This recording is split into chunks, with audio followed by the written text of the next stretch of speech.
this time. Yeah. One time doing this, and it just does not come off like he's being really professional. I did the work already. What's good? How's everybody? I did not send the request yet. We're talking about something for my landscaping business. I do landscaping as well. And sometimes people don't want to pay. I will sell now. I've been running running a movement to raise funds to help our brothers and sisters in Texas. Oh my God. I have to apologize to him now. Oh, that's so sweet. I love when people are doing like real amazing stuff for the world. That's fine. But where do you move? No, it's cool. If he's helping people, Texas is going through something really rough right now. I definitely want my money, but if he's actually spending his time helping people more fortunate than me, I'm happy with that, but still pay me. Still give me my money. Isn't that what everyone tells me that my crime is that I'm too nice? So everyone said. He's still going to pay me, though. It's too nice if I'm not going to get paid. It's not too nice if I'm still demanding that I get paid. You know, it's not like I'm saying, oh, you're helping people in Texas? You don't have to pay me at all now. I'm saying, okay, you're helping people in Texas? Well, wrap up what you're doing in Texas. And then I'm here in New Jersey, and I need that money, you know? That's exactly what I said. What's good, Linda? How's everything? Waiting for her to connect. Your camera seems off, but your microphone is on. Your mic and your camera's on. I think your camera's just darker. You got it facing the wrong way. Maybe there's something wrong with my volume. Should I still send the request? I would probably wait until after that. If he doesn't send it by after this, then I would send the request. If he sends it before, then he's a good guy. If not, then I just got really good business ethic. What's up, Linda? How you doing? Hello, how are you? Good. I cannot see your camera.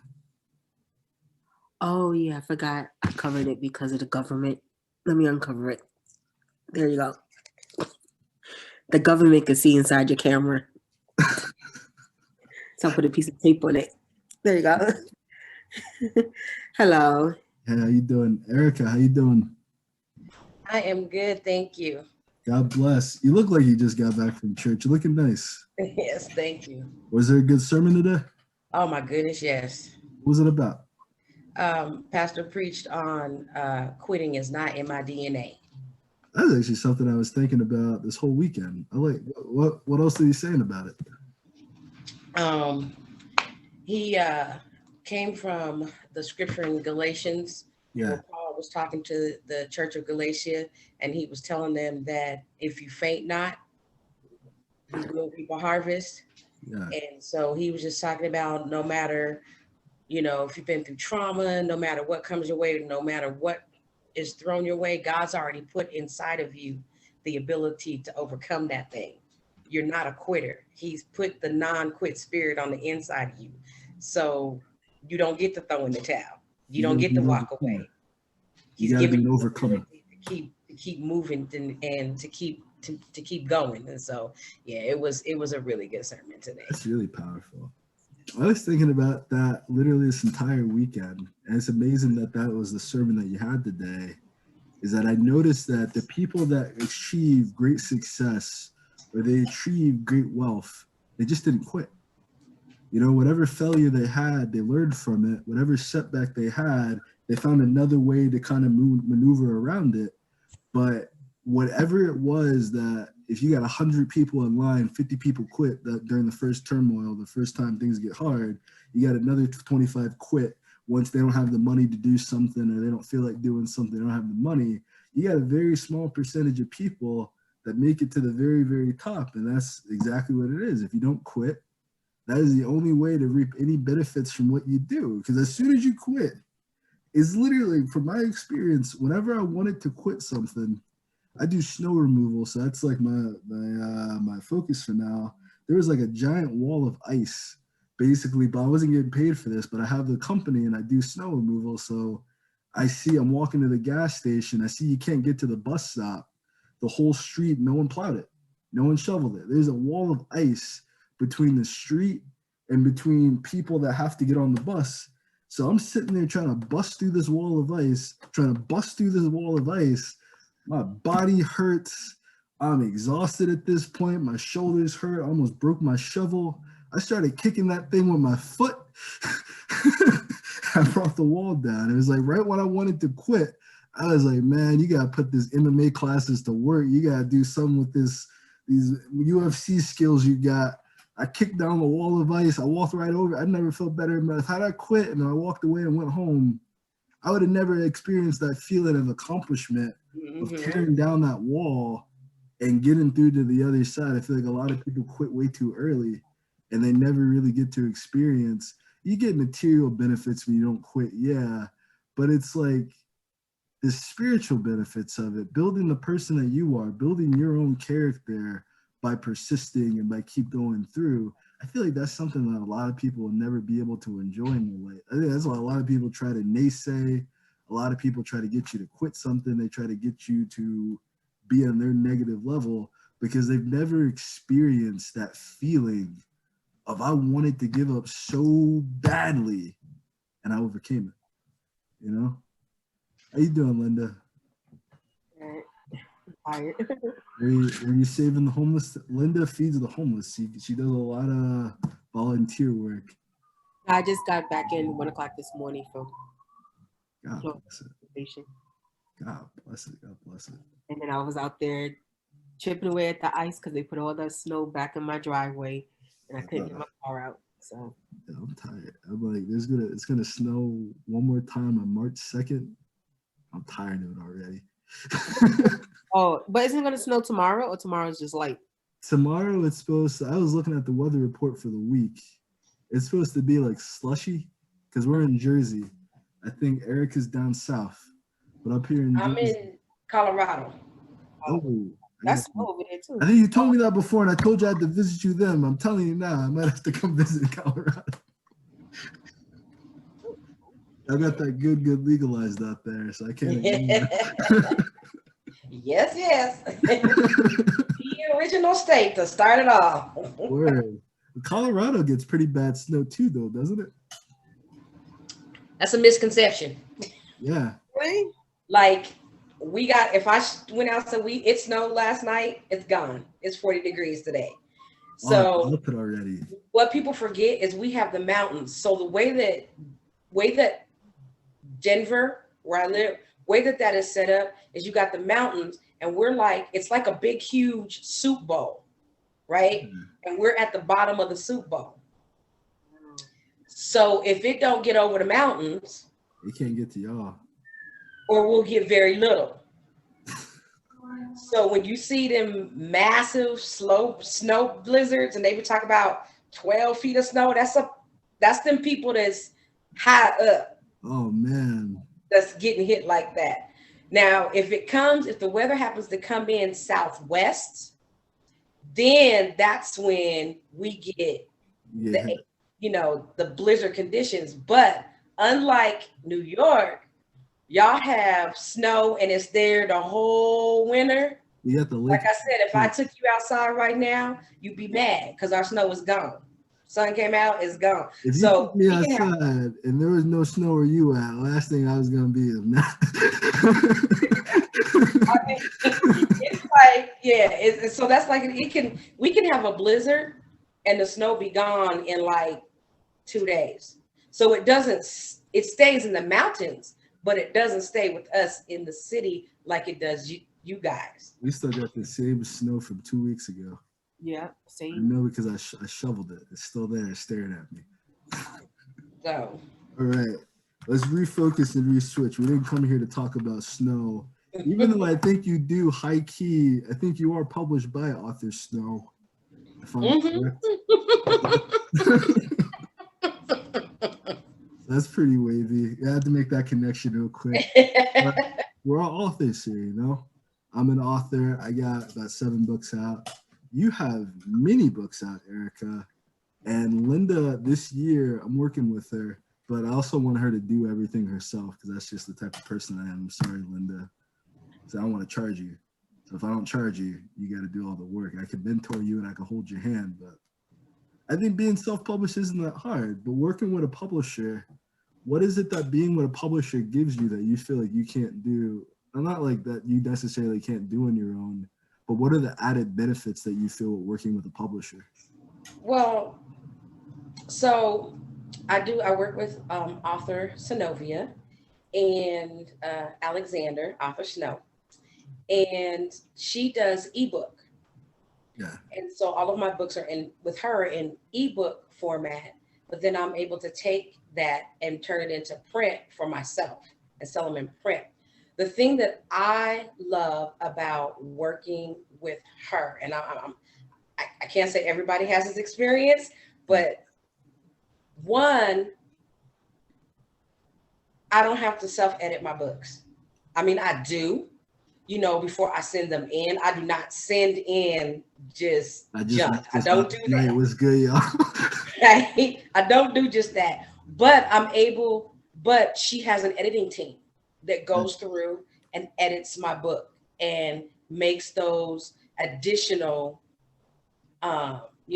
those things. For example, right now I'm on a budget. So I have Grammarly, but I just have the basics. So it only does the basic stuff where her editors have the full version. So they're able to correct the way something is worded, all of that. And then they send it back to me and I'm able to read Voice. the book and go, yes. Or if I see something that I might have missed because I get to reread the book, I will find stuff sometimes that maybe I left out a couple words in a sentence.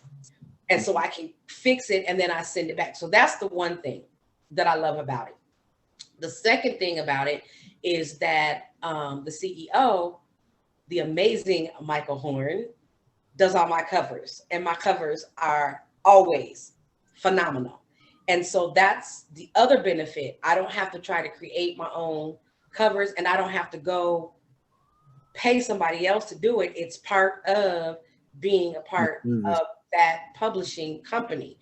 And so, and when it comes to the cover design, Mike is very open. Like he always tells me, you always send me more than enough information because I will send him character descriptions, the synopsis, um, if an idea of kind of what I think the cover should look like.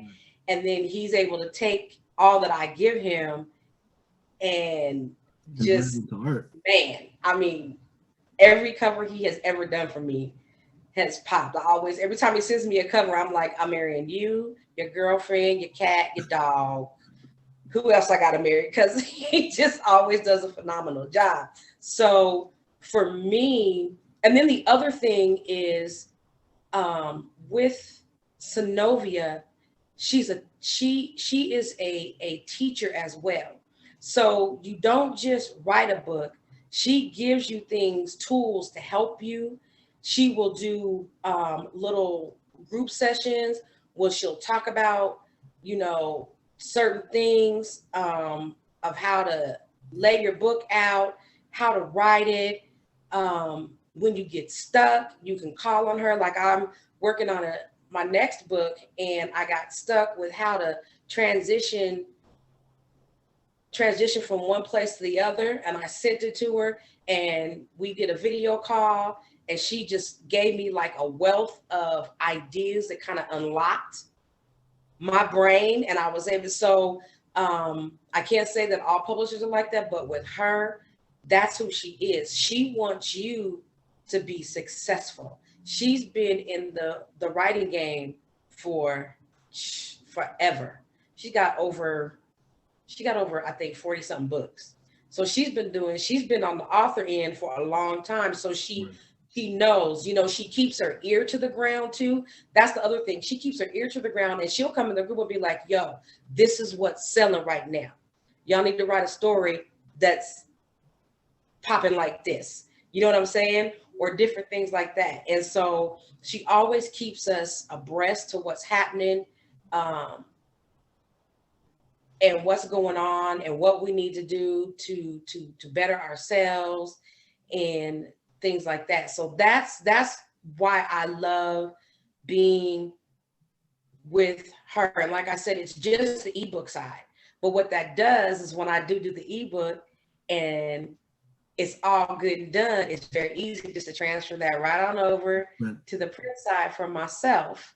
And I just, let Mike know, hey, I need a full cover now. And he does the complete full cover for the book. And then I upload the book, and there you go. So it's a win-win kind of situation for me, and I know some people don't, a lot of people think when you think going with a publisher, it's got to be this major publishing house. It doesn't have to be a major publishing house, but it's good. And it's good too, because you're with a group of other authors. And so you guys push and challenge each other. Like, we'll go into our author group and be like, hey, I feel like doing a writing sprint today. And they'll be like, yeah, let's do it. And then we'll start at a certain time and we'll write for 2 hours. And then we have to check in and say, this is where I'm at. This is where I'm at, kind of stuff. So we keep each other challenged. We support and promote each other's books when they drop. I'm going to be having surgery here on Tuesday and going to be down for a while. So I got lots of new books from my authors, as well as some of the other authors that I enjoy, that I'll be reading and hitting them reviews, because I don't read a book and not leave a review. Absolutely. And what people need to understand, it's the reviews that really help an author. It really, really is the reviews. Like, I don't care if I ever become an Amazon bestselling author, but if I got 9, 10, 20 5-star reviews on my book, we doing something. And so it's the reviews that really help us, that keep you motivated as an author. Because when I go and I pull up my book and I see, like my first release of this year, he broke my heart. I broke his pockets. Has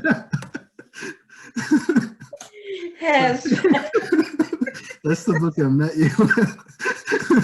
I read the premise for that book and I was like, oh shit. And so when I go and I pull it up and I see that it's got 8 5-star reviews, I've been writing since 2015. That is the first book that has gotten reviews like that. And so that lets me know, girl, you're growing. You're doing it. Don't stop. Keep going it. Keep doing it. You're growing. You're getting better. You're getting better. People are starting to get you. So don't stop, Word. I dig it. I would first say that I am Ursula Dorset. I am a best-selling author for a few different books. And I have to do everything. I didn't have to, but I voluntarily went the full self-publishing route. I taught myself every element of publishing, from the back end to the front end, marketing, advertising. And I'm at the point where I kind of want to work with a publisher. I'm at the point where I either have to make like an official LLC and start a publishing house, because I built the team for it. I built the resources for it. I have the editors in place. I have the graphic designers in place, and I have a good mind for it. But having been a self-published author, I like the point that you said, that she also educates you, because I feel like a lot of it is stuff, it's stuff that you can very easily do on your own. It isn't stuff that you can do easily on your own and be successful at it. And that's kind of like the turning point that I'm at now. My very first book, Older Woman, my second book, New Girl, they didn't really get received very well because I didn't have any mindset for titling back then. So when you name a book, New Girl, they have like 1,000 or 0 different ideas in mind. My latest book, For the Crown of Nine, it gives a more high fantasy type of a feel. The cover gives a different type of appeal. So it's definitely, I wish I would have had those benefits when I first got started, about around the same time you did, around 2014, 2015. But what I had to do kind of on my own was I had to go back and revise books. So I had a book that came out called Best Friends. I knew it was my magnum opus. Like, I knew this book was incredible because it was real to myself. It touched on a lot of fantasy points. It touched on a lot of issues in relationships and romance that people go through. You read about that as well. But it was just like, it was a really good book for college students, a really good book for high school students. But it's like when it first got released, it wasn't finished. And since I was the only person looking at it, I was the only person editing it, I was the only person really reading it, there was no way for the book to really get finished. So it came out 2017, and I had to take another 2 years to come back in the process, edit it, work on it, make a new cover for it. And now it's an international bestseller. So I think if you can avoid that process to begin with by having, you got a whole team around you of other authors that you're working with. And I feel like that really changes the entire game. I think she just dipped out. How you feeling, Linda? Good. Good. What are your mindsets on it? You're about to be writing your first book. I went the self-publishing route for about 5 to 7 years now. Here she is, she's back. Eric has been working with a publisher for quite a while. And I've given you some guidance on how to like get your book out there and get published. I know I didn't really do the best job in getting it finished because the book's not done yet from my knowledge. What are some of the takeaways that you're getting from that as to how you want to go about things with your first book? I definitely want to work with a team. Word. Especially editing, because I know grammar is not my strength. My content is good, but the grammar part is not my strength. I think everything's fine. It's fine. But I know maybe, fresh set of eyes and someone who knows grammar better than I do is what I need. So I think for me personally, working with a team to assist is the route I want to take, because I definitely don't want to feel those feelings of overwhelm where you got to be the editor and figure this out. Like I have a general sense of idea, or I could like teach myself how to do marketing or advertisement, et cetera. But I just don't want to feel like I have to do every piece of it, especially if I know that this is my weakness in that area, like let's say in terms of editing. I feel like, because I did it, you're making a great point. I first say that. But I would say I'm happy that I did it on my own for a while, because you do get stressed out. You do very much get overwhelmed. And you're constantly going to face this kind of time depletion that you have to write the book first and foremost. And that's your primary job as the author. You just got to write the book. Right. So someone else edited it, someone else marketed it for you, someone else creates the cover for you. You get to stay in that zone, in that mode of an author, and just focus on improving and writing. For me, I was really thankful for the path I took, because I started hiring other people for a lot of stuff. Things that I knew I could do on my own, but I just did not feel like it, like editing, I would hire somebody for. Things that I could never do on my own, that I've been trying to do by myself and I'm just not good at, like graphic design. I have about 15 different graphic designers that I work with now, that whenever I'm ready, whenever I need something done, they're right there, Johnny on the spot. Right. It changed things a lot, and I feel like that's what gave me back some sense of freaking sanity as well. But it's a little bit more pricey. Arica says that she does not pay for anything up front, and that's good. I know a few different publishers, and it's really hard on the other side too when you're a publisher, from their perspective rather, and it's expensive, So building a team around you, I would suggest query the book to someone who's going to give you a little bit more time and attention. If you want to work with someone like me, I got the team, I already got the resources, but I definitely don't have the time that other people might have to really just sit down and do writing sprints with you and things of such of that nature. I would definitely talk to authors. No, there's a lot of different authors in the group that you joined up with, a lot of different publishers as well. But I would say you need to have a good grasp of yourself too. When you're hiring when I was hiring graphic designers for the first time, there were some designers that were very professional, that really knew what they're, like you were talking about with Matthew Horn, very professional, already know what they're doing. There were others that had no idea, and they're relying upon me to direct the entire project for them. That's not what I'm hiring you for. If I'm hiring somebody, I want them to just do what I paid you for. You know, I'm not, if I was paying myself for it, then yeah, I would be the expert. If I'm not paying myself for it, then bring something to the table worthwhile. But it taught me how to distinguish, especially dealing with people that do websites. Having that background and knowing computer design changes a lot.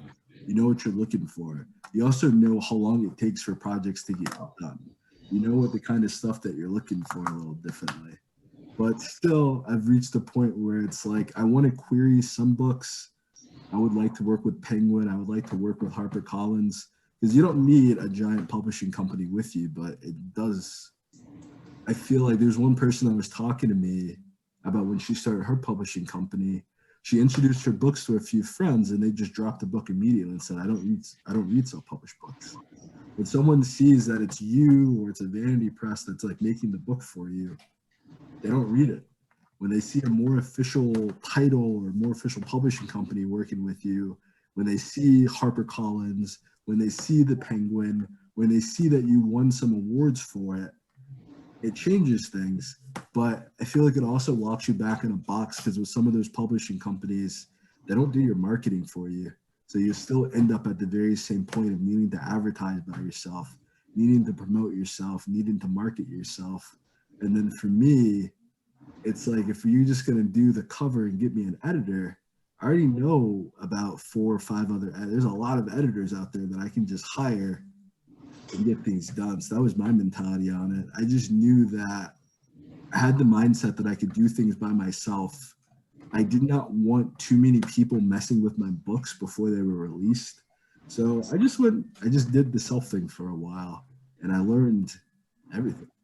You know, there's still a lot that other people do. I still take other people. I'm taking someone's master course now on Monday. Tamira Rashid has made like a marketing and advertising master course. I guess I'll put the link down in the description of the YouTube video when this is over. So just keep learning too. And I didn't want to feel dependent upon anybody. That's not, other people don't. I hear some great things about publishers. I hear some weird stories about publishers, but just focus a bit more on it. You look extremely tired. Yeah, you. Yeah, you.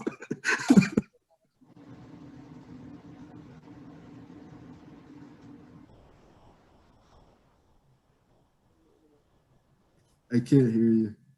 Oh yeah, I said I am. Okay. Yeah. Well, we're gonna get kicked off once it hits the 40-minute point. So don't be, this isn't gonna go on forever. So if you need to go make yourself a cup of coffee to get through the next 20, 30 minutes or so, I'm looking at you. I dig it. Arica, you have any ideas or thoughts?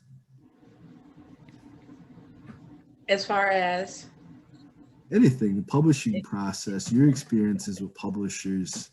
What is your new book about? So the newest book that just dropped is Just Talk to Me. Mhm. And actually, I wrote that book originally. That was the first book that I ever wrote as an author. And I love the story, but I've grown. And so I felt like the book needed to grow. And so I revised it, ramped it up some more, added some new, some new twists, some new turns, and different things like that in the book. And it's actually going to be a series. So there are, I think, 3 or 4 more books that will be coming with that. And I love that book because I struggled with the whole urban fiction, urban romance genre. We talked about this. And at the beginning, I struggled because when you hear urban fiction, people automatically think guns, drugs, sex, just a little thugs, Like Depravity. They think depravity of Black people. They think That's a bunch what- of Black negative stereotypes. that's what people automatically think. And granted, as we talked about that, a lot of urban fiction books are written like that. But a lot of the people who write those books lived those experiences. That's why they're so good. Because I've read some of them and I'm like, dang, this needs to be a movie for real. Like, you know what I'm saying? But it's because they're writing out of their experience. Because a lot of urban fiction writers came from the streets, did the drugs, been in prison, all of that kind of stuff. So they really know how to dig down and pull those stories out because that's where they come from. Well, I don't come from that background. And so I was like, how do I even fit into this whole urban fiction? And then when you think urban romance, people think erotica. Yeah. Right? Those are two separate categories. And they're two separate things, but people's minds go to this erotica thing. And I'm like, no, that's not urban romance. Urban romance is about the Black experience of love. That's what urban romance is, right? And so Just Talk to Me is my first urban romance book. So there's like no sex in that book at all. There's imaginative moments, but there's no actual like sexual scenes, anything like that, because it's dealing with communication and relationship. Word. It's dealing with Black love. And so a lot of my books are like that, you know. I do have one book, which was my first urban fiction book that I wrote, which is called Beauty and the Streets, A Twisted Sister's Tale. And it's actually a testimony. It's the story of a woman who shared her testimony with me. The book is written very raw, very detailed, very explicit. It is a rated M for mature. Just gonna say that. It's not a book everybody want to read, but it's based off of, she allowed me to use her story to write my story. And it was a challenge for me to write that book. My publisher, Author Snow, she had to work with me to get me to write that book because I struggled with, what are people going to think? Here I am, an ordained minister, a child of God, and I'm writing something like this, right? And I struggled. And it wasn't until I was talking to my mom, who's a pastor, and she said, listen, she said, writing is what you do. It is not who you are. And if people don't know the difference, they don't know you at all. Write the book. And that freed me to write that book. And it ended up being, to me, an amazing story. And so it's got, sorry, grandson. It's okay. Now you're in trouble. It's okay. Granny be done in a minute, okay? I love you. Yeah, we got about 9 minutes left. It's an amazing, to me, it's amazing because I went there and I didn't think I could. Nice. Do you know what I mean? But again, I know exactly. You raise a lot of points. I know exactly what you mean. Because I went through the exact same thing, that I'm a believer in Christ, I'm a Christian. And it's like, Christians have sex too. I know that Linda's celibate, but Linda has a daughter. Like, when you're married, sex is a part of your relationship. If you're inside a long-term monogamy, it's like there has to be some because there's a lot of false motifs. There's gonna be a false misconception of Colorado. There's a lot of false motifs that Satanists and atheists and agnostic people have over Christianity. They have over believers in Christ, and having believers in any religion, is that they assume that you live a life that's so vastly different than theirs is. The difference is that I'm aware that the things of the world are bad for me. I'm aware that everything outside of my home is a temptation into sin. And I'm not willing to say to me, like, I've been on a crusade lately for a lot of people that I've lost a few friends in the past years from suicide, people underneath 30 that have passed away. And it's like, they didn't need to. If the people in their circle were different, and if it wasn't just about, no, you can take those drugs, it's no problem, but you're spending the same amount of money that you need to build your empire as you spend to get high. That's something that I struggle with as well. You're spending the same amount of time with people to feel some falsified sense of comfort in reality. I don't know, there's just a lot of false perspectives that people have. One of the biggest things being romance, sex, intimacy. And I wrote a book, the same book, Best Friends. And before, the book kind of revolved around the idea of sexuality, about masculine sexuality. But as I grew up and I got a little older, as my views of women changed, I realized, like, I can't just write a book about sexuality. I can't just write a book about this guy struggling with his penis, because no one, you need to get over that eventually. But what is it like when you are a man and you're trying to curb your, for lack of better words, you're trying to curb your dick, you know? What is it like when there's temptation everywhere? Women want to date you, they want to be with you, but you're at a point within yourself, because we think about it as just sex is precious to women. Sex is precious to man and woman. You shouldn't be a man who's willing to just have one night stands either, because that means you have no value of yourself. You shouldn't be a man willing to have sex with a woman or sleep with a woman who doesn't care about your soul. She doesn't care about meeting your parents. She doesn't want to marry. I was with some women, they had no future plan for me whatsoever, but they had no issue hopping in bed with me. Yeah, I could think about, oh, what does it say about me? What does it say about me as a guy that I'm with a woman who does not care? All she wants from me is sex. That's it. And anything else other than, she doesn't care what I think. She doesn't care what I feel. She doesn't care whether or not I ate. She just cares, hey, you free? And I run to her. That's stupid. And it's like, we have this mark for men. So the character is kind of dealing with that struggle that, yeah, like, I'm in a relationship and I'm trying to make my relationship work. He's in a very toxic relationship though. So it's kind of the other mark of, you're with someone that you really should not be with, but when is the right time to leave?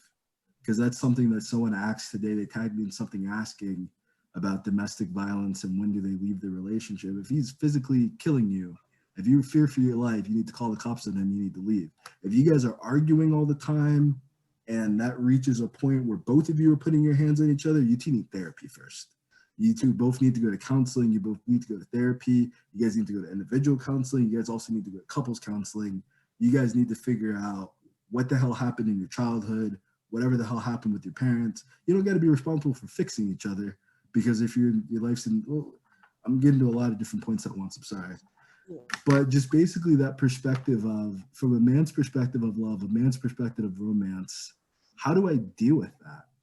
And I just went through the book and I took all the curses out of it. I took every single reference to a curse out of the book. There's like one sex scene in it now, but it's a pure book about, I call it the philosophical romance book, because it really questions love in itself. It really questions the mentality that people have in relationships, that he's struggling in his relationship. And instead of people giving him advice, instead of people helping him or giving his girlfriend advice and helping her, the advice is just, you should break up with her to date me. And that's what we usually get. It's like, okay, well, you're in a bad relationship. And that's why a lot of guys end up in a situation when they're in a cycle of cheating or they're in a cycle of sexuality, because it's the other women out there don't care about you. They don't see you're someone's son. You know, that's not what it is. It's, you're evil. You're a man. You're evil. You're bad. You're everything that's horrible in the world, especially if you're a black man. There is no help. There is no assistance. So I had to write that book. The same thing of romance being, it's not just about sexuality. I have another book like that as well, New Girl, that kind of started originally when I wrote it. I wrote it years ago, like 2012, when I was still in college, 2012, 2013, and it was just a one-off sex scene. But then again, as I developed as a man, as I grew up a little bit more, as my perspectives of relationships changed, I asked myself the question, who is this girl that he's having sex with? This is my protagonist. This is my main character of all my books. Why is he, and it turned into, it went from being like maybe 5 pages of her getting a job in a strip club and then meeting the owner and falling in love. And it's turned into this really phenomenal story of going into modern religion, going into the perception that a lot of people have and the struggles of coming to the cross. going into like the heart of a man once again dealing with lust, dealing with the demons inside of himself, and having a woman in his life that's trying to help him fight those demons, rather than having a woman in your life that's feeding those demons and trying to bring the worst out of you. It's like we have a major crisis that we think is just woman facing abuse. We think it's just women facing domestic abuse and issues like that. But we have issues with people that were not raised to be in relationships, period. We have an issue right now with people, male or female, that whatever they saw growing up with their parents, or their parents being divorced, or one parent not being in the picture, or both parents not being in the picture, we're picking up some very dramatic, traumatic habits that we bring to our friendships, that we bring to our love life and relationships. So when I revised all of my books, that was something that only I could have really had. I mean, other people see it too, but I mean, as far as within my writing, I feel like I was the only person that was going to see that in my writing and say, you have the potential to address this issue. You don't just have to write more about sex, because eventually people are going to have sex. Great, that's wonderful for them. Beautiful, that's not all of life though. What happens after they have sex? What happens building up to? The best friends is more about the build up to sex. New Girl is more about, we've had sex, now what? I fell in love with you. You have no intentions of being with me. Now where do we go from here? And I just felt like those were things that needed to be not just propagating it, not just putting on more of the stereotypes, but addressing the stereotypes right where they are, staring them dead in the face and saying, what do I do with you? And that was just kind of like, that was my journey. And that's how I had to improve. And then became a bestseller. We got, go ahead. The great thing about that is everything you just said, everything you talked about it from your experience. Facts. Right? Your urban experience, which is why I tell people fiction, urban romance, if you are writing from the urban experience, that's what it is. Facts. That's what it is. And so Eric Jerome Dickey, he was an urban R.I.P. late great. Love him. He's you know, Alice Walker, was an urban experience. Do you understand what I'm saying? Yeah. So if you're writing out of your experience and you happen to be African American, you are writing urban. So please, how many miles to go? I feel like I'm moving too slow and down. Know how you look through your window. Please tell me, cause I'm tired. I feel like I'm falling apart and it's cold. Won't you open your front door? No. So wait for hours by the phone because I'm hoping you'd call. Look for hours at that portrait hanging over my wall. My perfections that nobody noticed at all. But you don't remember.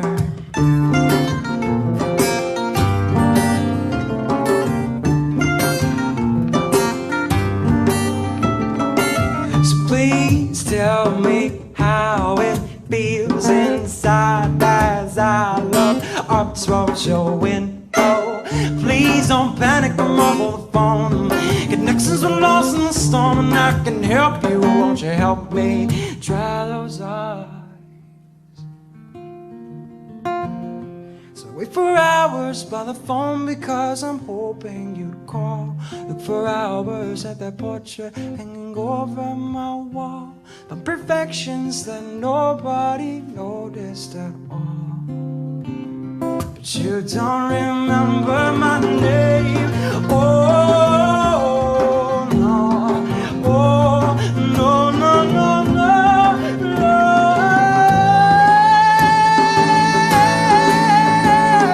no. So wait for hours to find my peace of mind. Yes, I do. But all I wanted was some of your precious time. At some point, but you never look at me the way I look at you. No, you don't, so watch me stare for hours as I continue to stick like glue. But wait for hours by the phone stares at that portrait hanging over my wall. The perfections that nobody noticed at all. But you don't remember my name.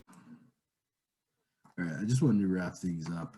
We were in the middle of a meeting and we got kicked off.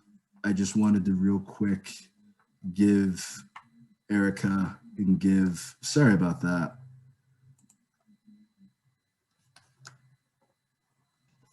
You're making a really good point. I wanted to give you some time to finish.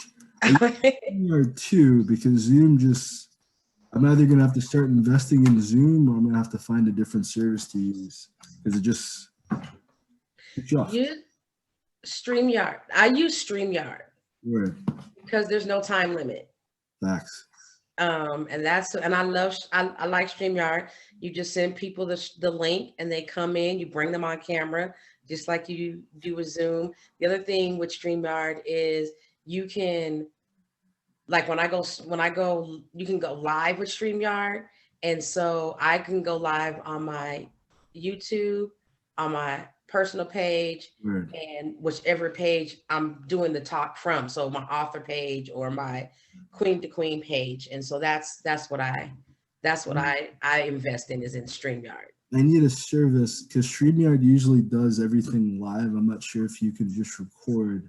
I need something. Yes, you can. You can? You can just, because it'll give you the option. It'll pop up with a box that'll say, just, what does it say? It says like just audio, whatever, but you're actually recording yourself. Yeah. Okay. But you can't do that without going live as well. Because this goes on YouTube. It doesn't necessarily go to it goes to Facebook eventually, but I have to add the intro first. I have to add the outro first. There's a commercial break. It's a show, but holy crap, when you have more than two, Zoom's good when you have two people, but anything more than that is just.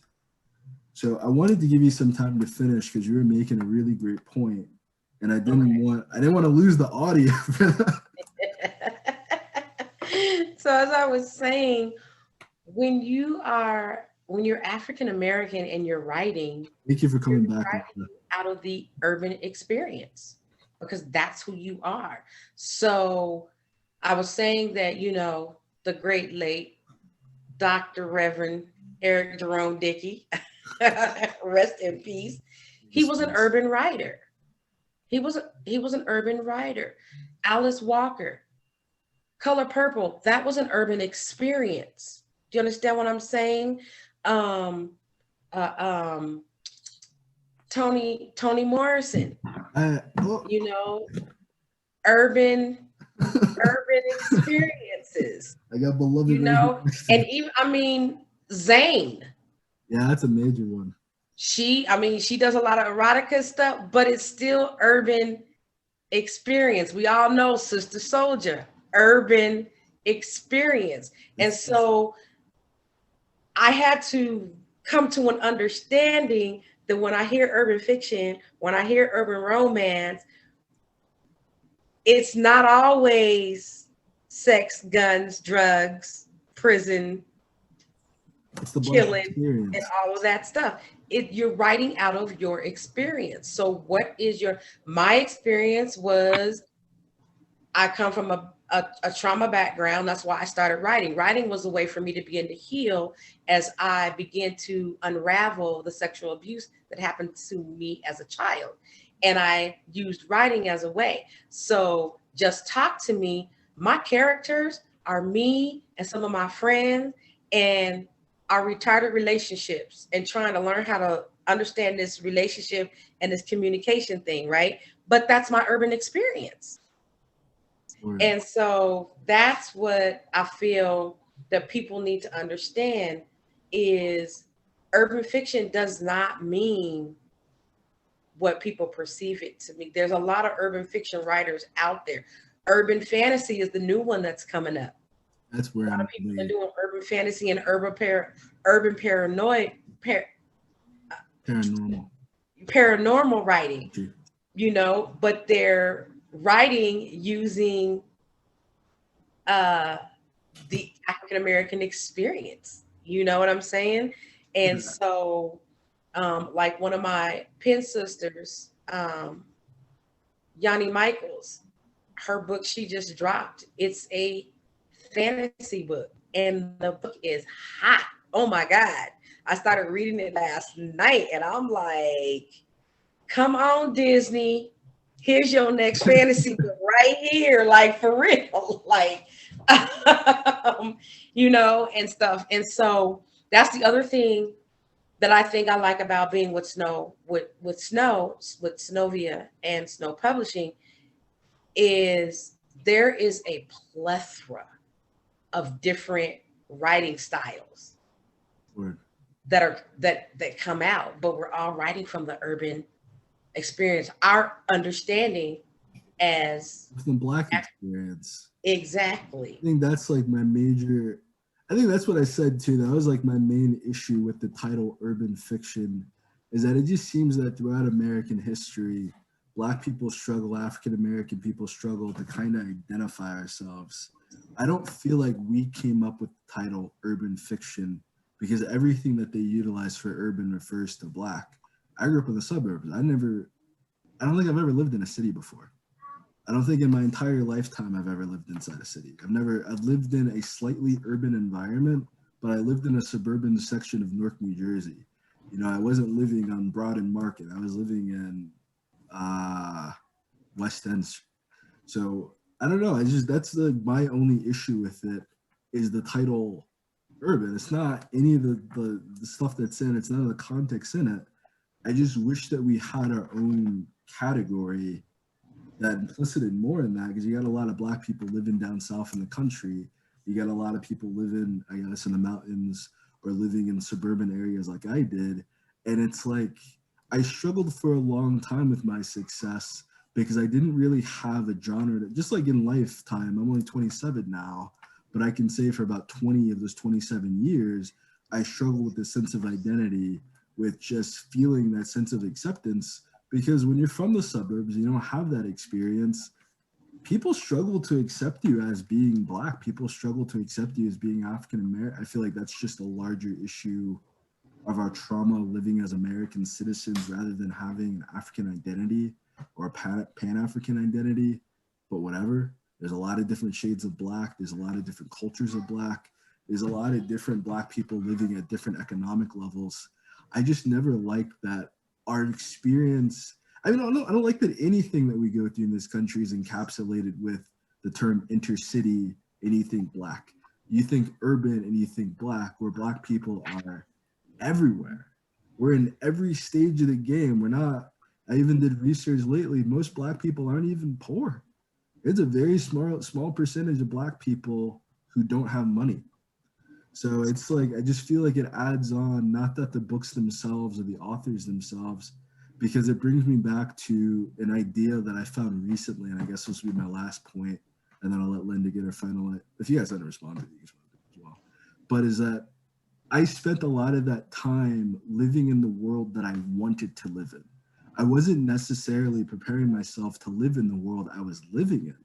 And the reality of the time, which you convinced me with, was that right now in reality, right now in 2021, we have urban fiction. We have the title urban. We haven't reached to a point in the American society and system where they can see us as we are. They refuse to see most Black people as they are, and that's why we have all the issues that we do. Maybe it's a refusal of some Black people to see themselves as they are too, where they could be. I don't really know. I don't really want to get into that because I don't want it to come off the wrong way.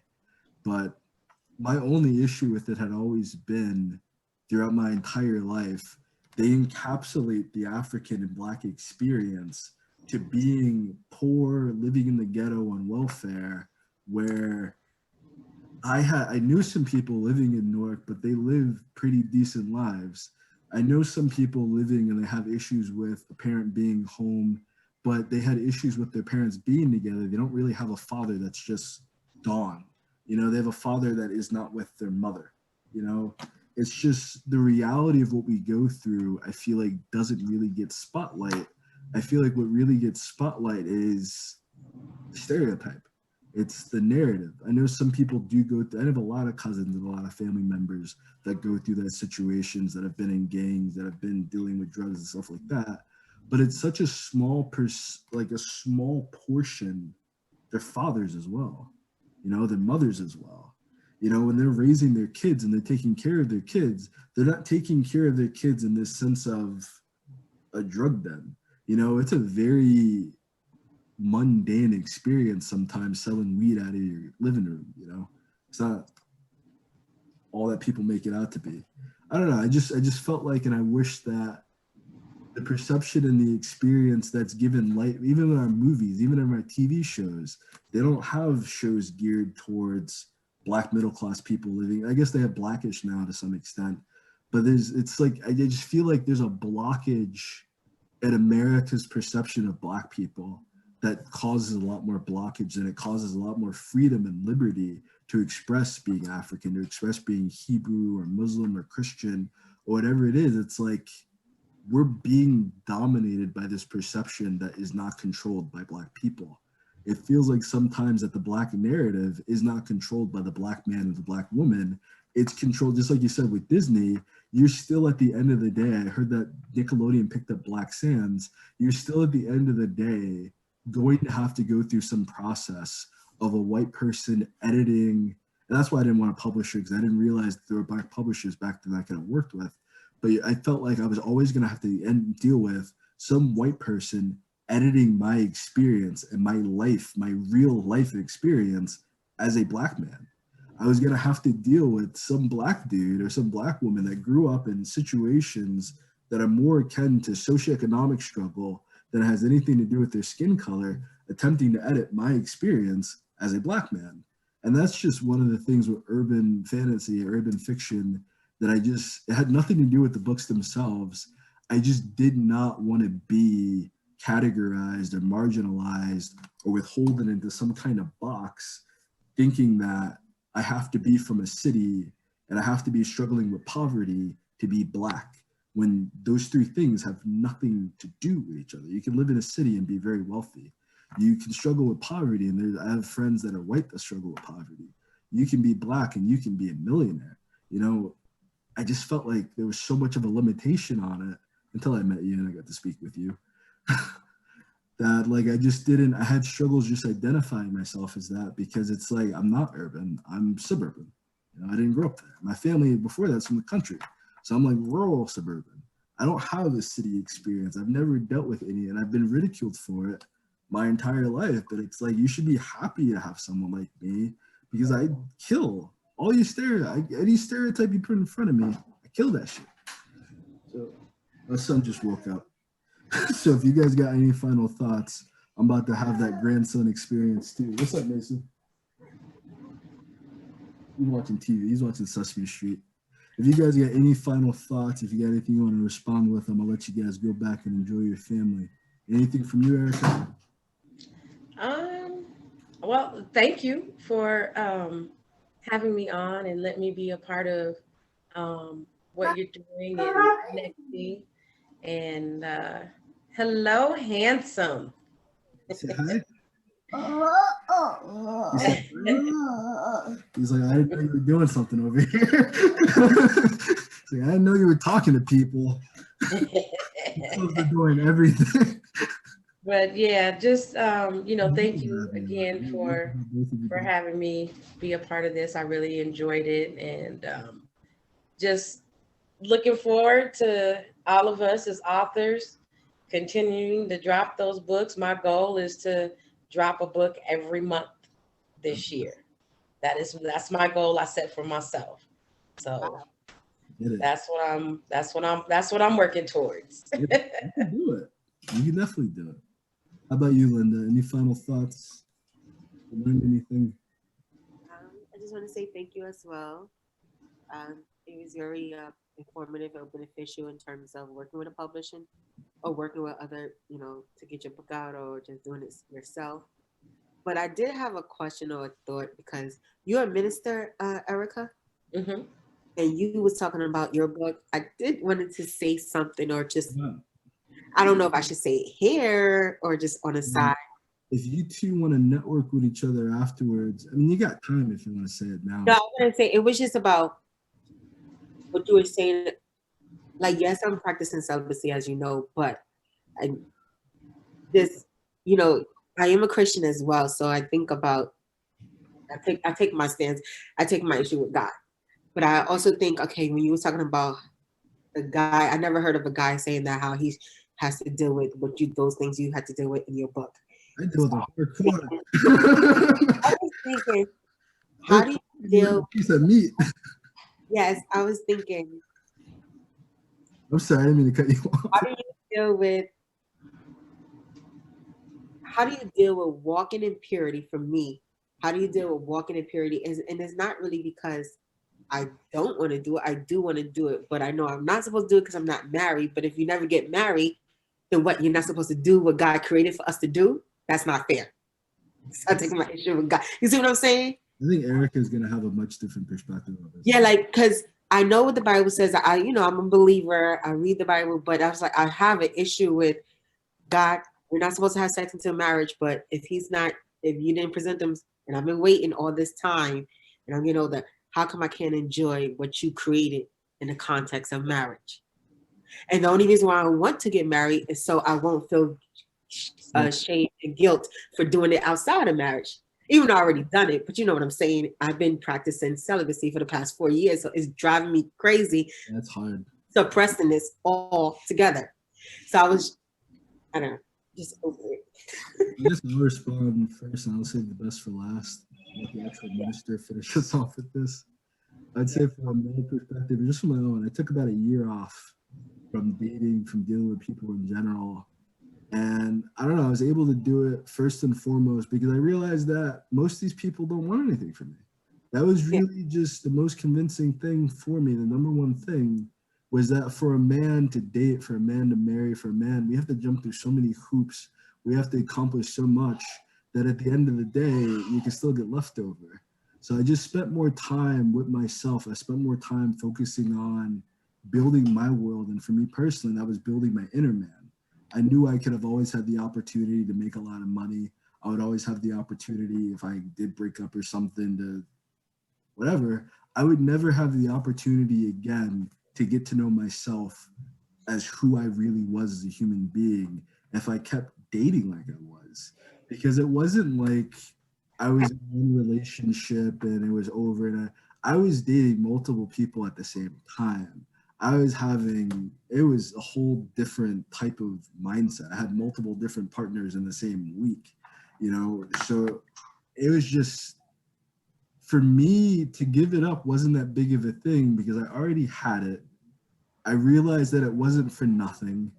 I was no longer enjoying sex. I was getting to the point where I was no longer having a release most of the time. I wasn't having an orgasm. I'm just doing it for them.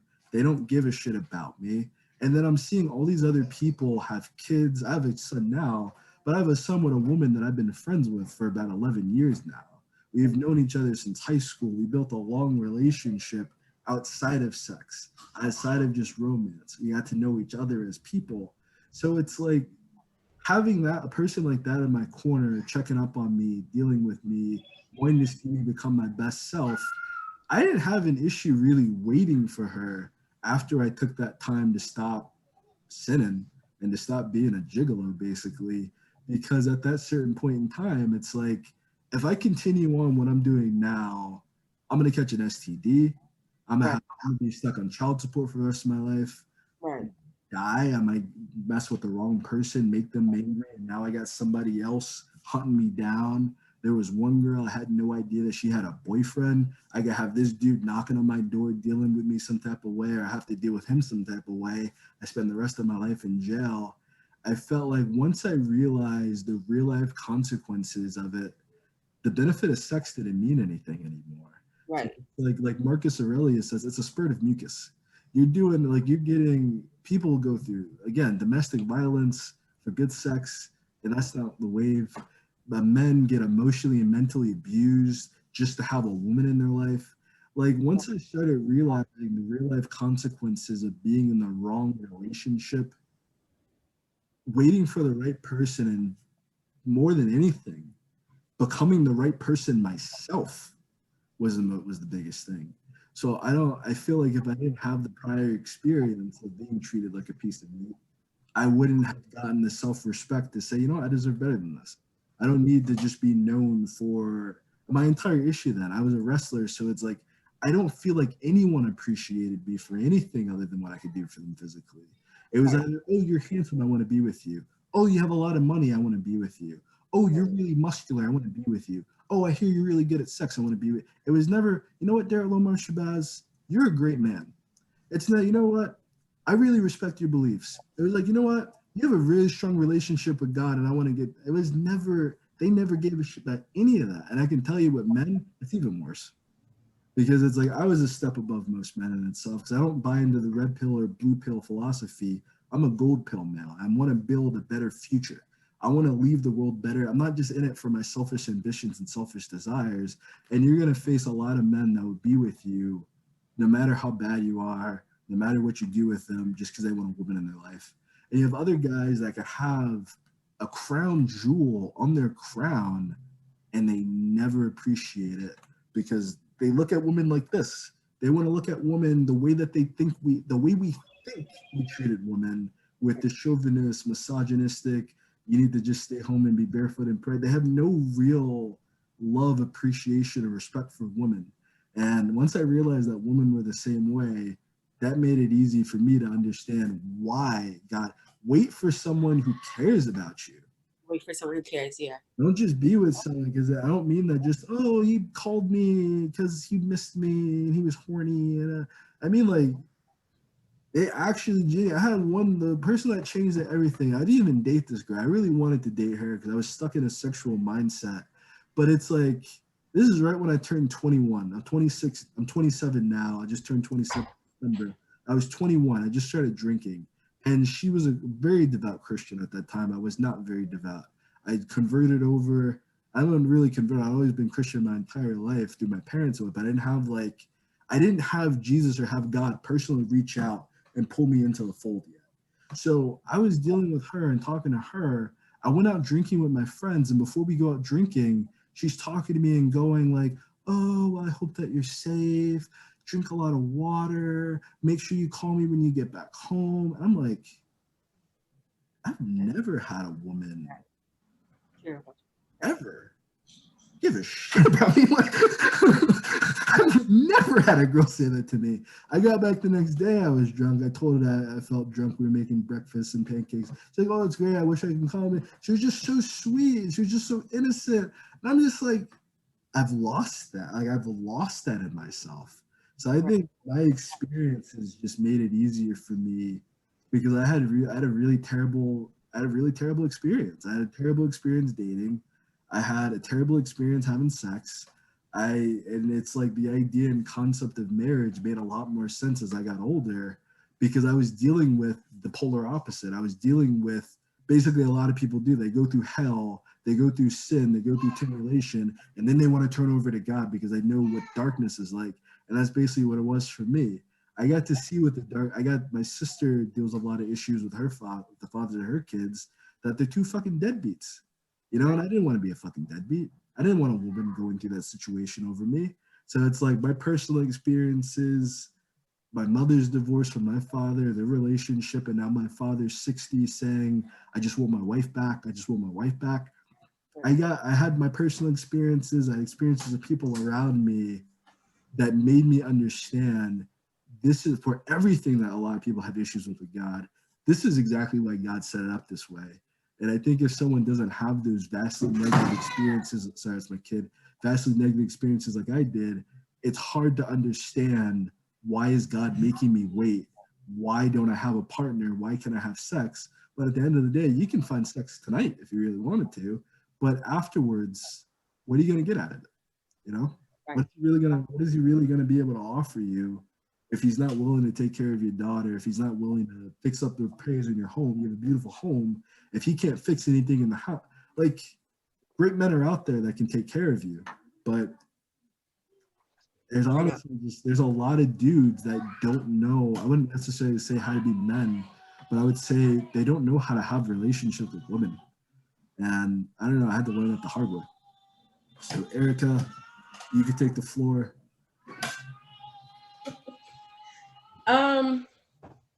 I'll have to say that I've not always been celibate, not always practiced celibacy, like most of us. And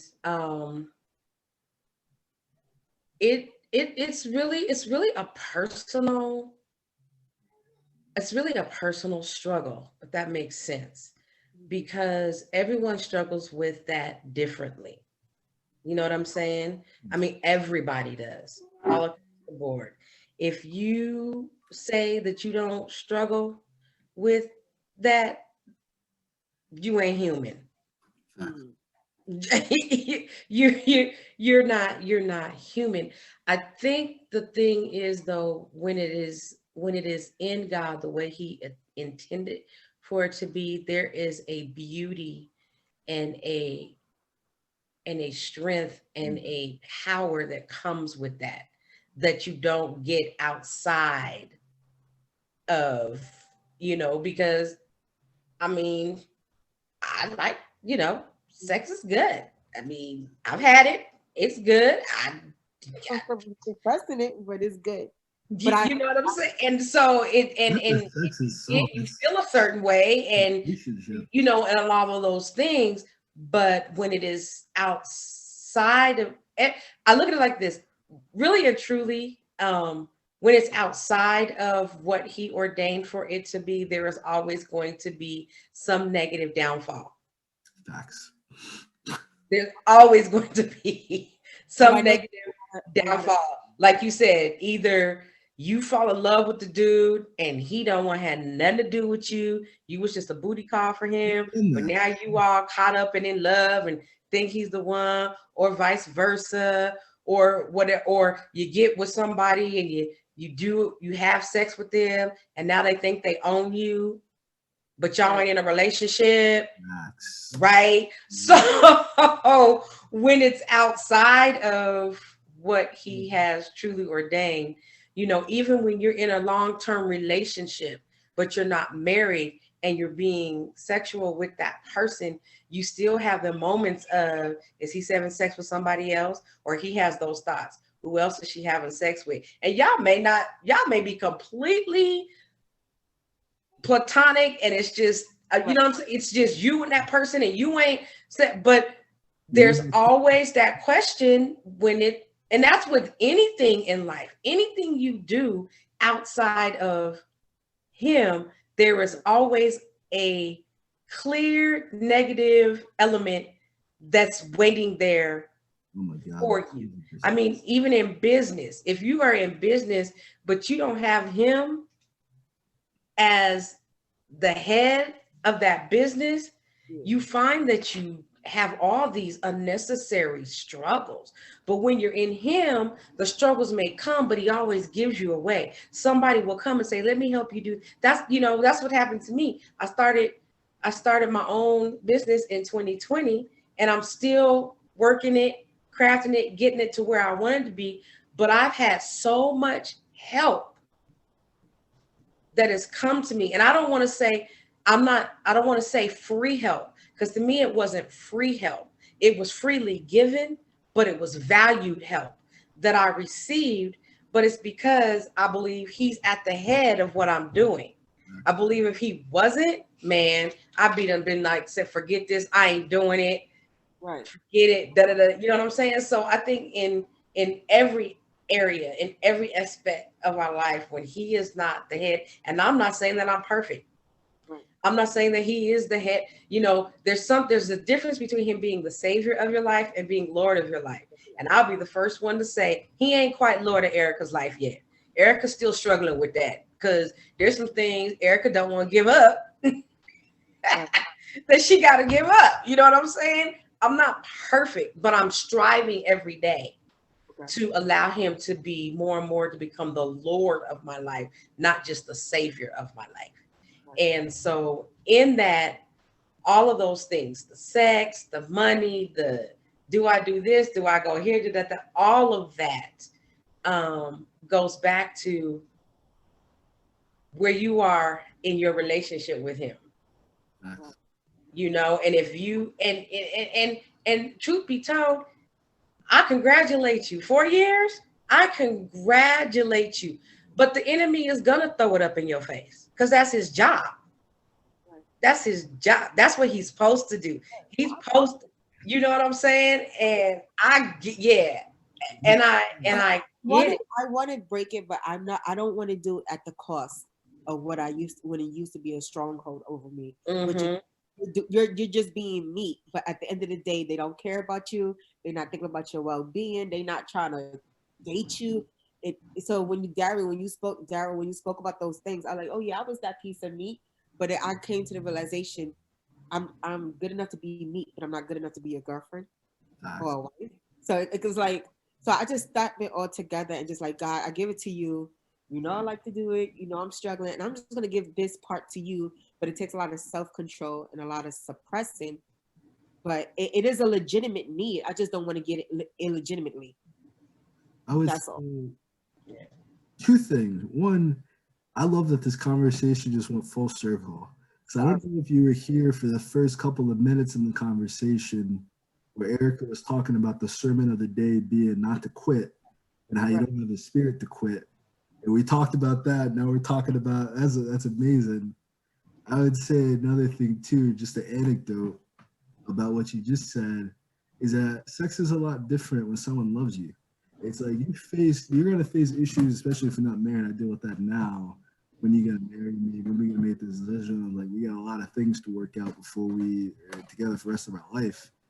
But we're still working towards it. We're still building that gap.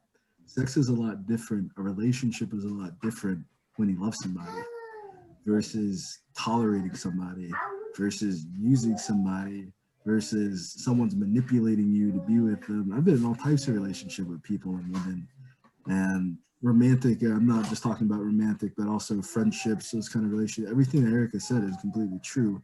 Yeah. And, you know, you're not supposed to really break the celibacy.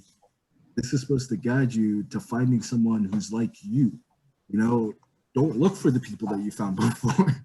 Find a guy who's celibate like you. You know, there are other guys like that. There are a lot of dudes out there who they're Christian.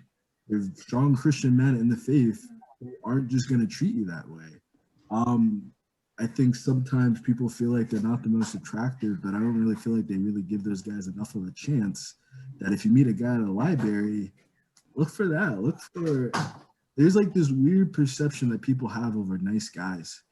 And it's like they date assholes. They date dudes with felonies. They date guys that they know are going to ruin their fucking life. You know, so it's like if you are thinking about that, I wouldn't give it up for the sake of sex. I wouldn't give it up for the sake of loneliness. Right. Find the guy. Like because what I'm basically hearing from you is that, all right, I spent 4 years to myself. I spent 4 years raising my daughter. I spent 4 years in service to God. I spent 4 years giving to other people and giving myself. I know I'm a good woman. I know I'm beautiful. I know I'm attractive. I know what I could put down for somebody. What you should be praying for is your husband. Don't just be praying for sex. I think you're at the point now where you're ready to find your husband. You know, I pray for my husband, but not just so he could come. I pray for his character. Pray for him. He gotta be there for you to know his character. Yeah, like I pray for his character. Like God, wherever he's at, wherever you have him, I just pray you continue to work on him. Like, because I know God is gonna present him in his time. But make sure he's looking, because that was the major switch with me, was that I wanted to be a husband. I no longer had the satisfaction of just being a boyfriend or being someone's. I wanted to find a guy who because we act different, we behave different, our relationships are different, our mentality is different. Find a guy who wants to be a husband as well. Because if you find you shouldn't have to convince us. Right. It's like it might take a while for, if you guys got trauma, you guys get issues, it might take a while if you put a ring in your finger, then you're already abstaining, so continue to abstain. But find a guy who's telling you first and foremost, I'm looking to settle down. I'm looking to raise kids. I'm looking because there's other guys out. There's an entire. I just got done making an hour-long video before we did this, so I have a lot of these ideas in my head. There's an entire movement right now of men trying to convince men to have babies and not take care of them, to have sex with women, to be in hookup culture with women and abandon them. There's an entire mindset of this fake alpha male, fake red pill, whatever they call themselves, that really it's destructive to humanity. It's demonic. It's very evil. And you're going to find a lot of guys in that pickup culture or in that fake alpha male culture who are mentally and psychologically dead. They're listening to another man for advice about how to be miserable and how to be. Steer from that. Steer from guys who are just going to serve you aimlessly and not because you don't really want that either. Find a guy who just that's all. I'm repeating myself at this point, but I would say that'll be my major advice to any woman watching this as a man, as like a big brother type figure. Find the dude who wants to get married. Don't waste your time trying to convince a dude you're worthwhile. You know, because that's its own type of hell. You know, I can't imagine doing that. Right. Well, thank you. I appreciate it. Thank you, Eric.